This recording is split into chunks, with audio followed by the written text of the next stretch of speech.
চিকিৎসক রোগীর যে সম্পর্ক আর এই বিষয়টির ক্ষেত্রে আসলে রোগীদের পক্ষ থেকে আসলে দায়িত্বশীল আচরণ করতে হবে এবং চিকিৎসক যারা রয়েছেন তারাও তাদের জায়গা থেকে দায়িত্ব পালন করবেন। এখন এটা থেকে আসলে এই সম্পর্ক যেটা আসলে আমরা বলবো যে গ্যাপ রয়েছে সেটা থেকে আসলে উত্তরণের উপায়টা আসলে কি? উপায় হচ্ছে প্রথমে সমস্যা তো চিহ্নিত আমাদের, আমরা উভয় পক্ষের সিস্টেমের চিকিৎসক এবং স্বাস্থ্যকর্মীদের পক্ষ থেকে কি সমস্যা হয়, সাধারণত রোগীদের পক্ষ থেকে বা রোগীদের অ্যাটেন্ডেন্ট বা সাধারণ জনগণের পক্ষ থেকে কি সমস্যা হয়, সংবাদ মাধ্যমের পক্ষ থেকে কি সমস্যা তৈরি হয়, অনেক সময় একটা বিস্তারিত সমস্যা চিহ্নিত।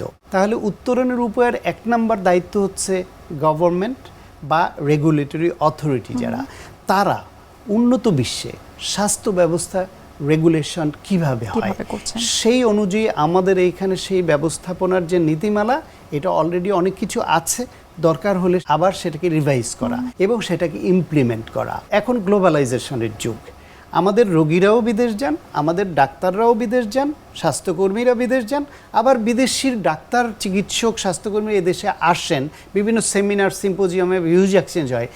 ইন্টারনেটে ঢুকলেই বোঝা যায় কোন দেশের ডাক্তাররা কি করছেন, কোন দেশের স্বাস্থ্যকর্মীরা কি করছেন, কি নিয়মকানুন মানছেন। ফলে এখন সব আমরা জানি।